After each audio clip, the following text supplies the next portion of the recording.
really have an understanding for how it all works. And what's really great about the webinars is that you can be in your pajamas, sitting there at 2 o'clock in the morning while your child's asleep, hopefully, and really learning something for yourself. So the next morning you can actually start implementing those right away. Yeah. And obviously added benefit is you can see in, but we can't see out. So we're hoping you're wearing your pajamas. We're hoping you're dressed, you're ready to go. But if you're in your pajamas, if your hair's all messed up, that's okay. We'll never know the difference. You don't have to get dressed to impress. So, I was going to say, so what are some other things? Yes. As you know, we like to talk at the same time. It's one of our hobbies. You probably noticed that at the lecture. Couple of things to be aware of. If you're doing something that you learned, one of the techniques or one of the things to look into that Kristin and I talked about at the lecture, and you're not sure if it's working or it doesn't seem, you can't see improvement, you're not sure what's going on, there's some things to really keep in mind about that. Maybe you could start. Well, for one example, let's say you've started the gluten-free, casein-free diet.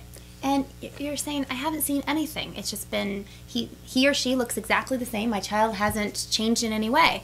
Maybe this diet isn't really for me. Maybe the diet doesn't, maybe I don't need to do a diet.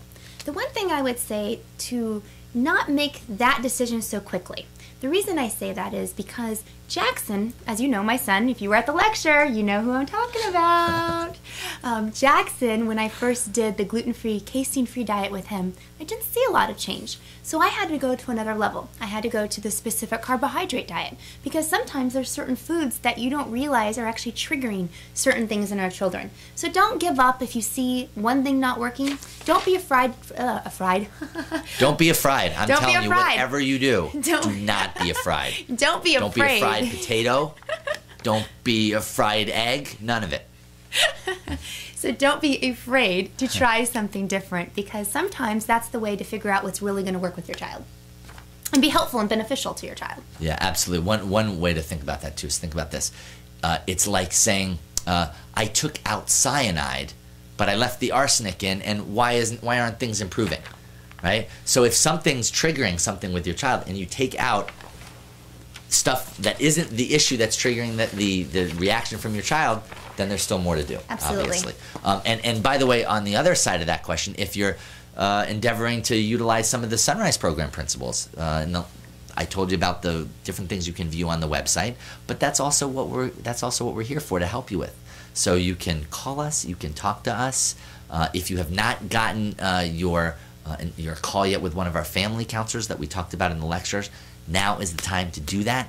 You Absolutely. Can talk, yeah. If you haven't done that, that would be the very first thing I would suggest to do because you don't know how long it's going to take to get on the schedule for one of the family counselors, right? Yeah, exactly. I mean, that's the very first thing, and then you can worry about all the logistics of how you're going to set yourself up for the startup and how you're going to make all the arrangements after that. And in fact, even on that phone call, because we're going to help you with that. But if you're having trouble and you're not sure how to implement some of it, that's pretty normal. You're not going to go to a lecture and know how to do every diet and how to implement all the principles of the Sunrise Program. What we're trying to do is get you started and then point you in directions to continue to utilize these things with your children. And we know we gave you a lot of information in really a small amount of time. So you're not going to remember everything. So that's why we're here. Yeah, don't beat yourself up. You're not supposed to be perfect. But the important thing is to continue to move forward and to take some immediate steps right now. Absolutely. Yeah. So what was the other thing? What was the next one we were going to talk about? Also, we were talking to some people at some of the lectures where you may have people like you came back from the lectures and you're all excited, but also you're maybe bumping into different people maybe who weren't at the lecture or who aren't as familiar with autism, including maybe a pediatrician or a doctor, maybe someone in your family, and they might be saying, oh, this stuff isn't going to work, there's nothing you can do, or if there is, it's just this one thing and all these other suggestions aren't going to be helpful.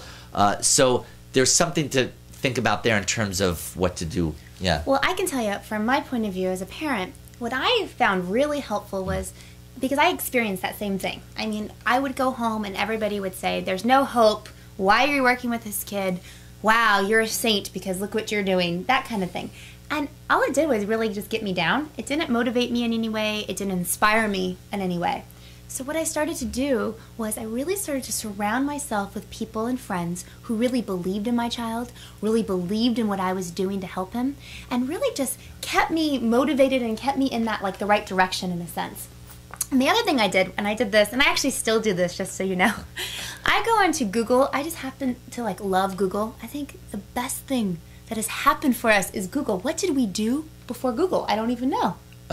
Telepathy, maybe? I don't know. Google is amazing. So I go into Google and I type in children progressing, children getting better, children really transforming with autism, and really just read those stories. Really look at those Yahoo groups. Yeah, they have so many. It's hard to choose. There's so many Yahoo groups. And even when you type in children progressing with autism, thousands and thousands of different things pop up.